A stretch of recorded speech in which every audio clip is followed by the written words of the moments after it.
Hello बच्चों, कैसे हैं आप? उम्मीद करती हूँ आप बढ़िया और एकदम मज़े में होंगे। बच्चों, आज हम अपठित गद्यांश पढ़ेंगे। अपठित का अर्थ होता है जिसे पहले कभी ना पढ़ा गया हो। गद्य का ऐसा अंश जो कक्षा में निर्धारित पाठ्य पुस्तकों में संकलित ना हो, अपठित गद्यांश कहलाता है। अपठित गद्यांश के प्रश्नों के उत्तर देते समय हमें कुछ विशेष बातों का ध्यान रखना परम आवश्यक है। जैसे कि उत्तर संक्षिप्त होने चाहिए, शीर्षक ऐसा हो जिसका संबंध पूरे गद्यांश से हो, शीर्षक कम से कम शब्दों में लिखना चाहिए। सर्वप्रथम दिए गए अनुच्छेद को 2-3 बार अच्छी तरह पढ़ें। जो प्रश्न पूछे गए हैं उन्हें पढ़कर गद्यांश में उनके उत्तर खोजें तथा उन्हें रेखांकित कर लें। प्रश्नों के उत्तर सरल, सरस तथा अपनी भाषा में हो। चलिए कुछ अपठित गद्यांश पढ़ लेते हैं, जिसमें प्रथम है,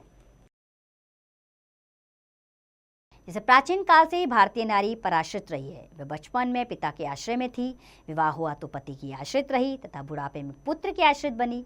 उसकी स्थिति हर रूप में पराधीन रही है। उसकी इस दीनहीन दशा का कारण घर की संपत्ति पर उसका अधिकार न होना था।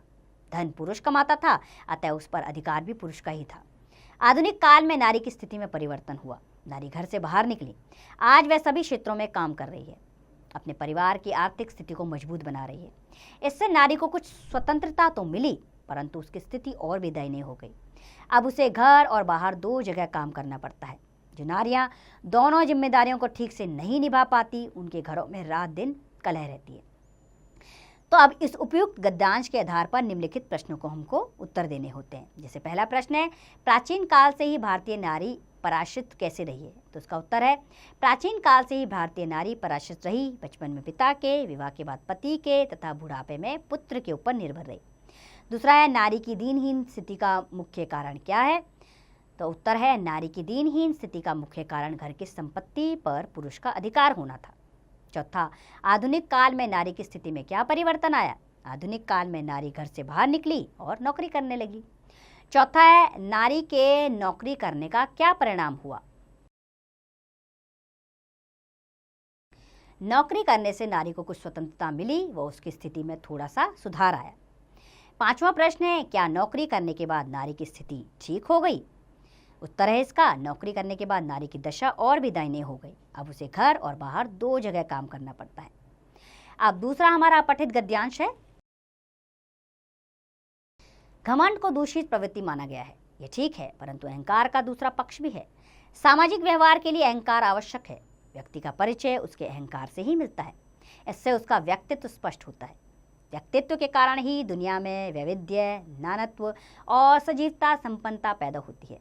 व्यक्तित्व के अभाव में जीवन बेजान और नीरस हो जाता है। व्यक्तित्व के अभाव में चाहे कुछ भी क्यों ना बन जाए, वह सब बेकार है, क्योंकि अपने व्यक्तित्व का मजा ही कुछ और होता है। अब हम प्रश्नों के उत्तर देंगे गद्यांश पढ़कर। पहला प्रश्न है, घमंड को किस प्रकार की वृत्ति माना गया है? तो उत्तर है, घमंड को दूषित प्रवृत्ति माना गया है। अहंकार का दूसरा पक्ष क्या है?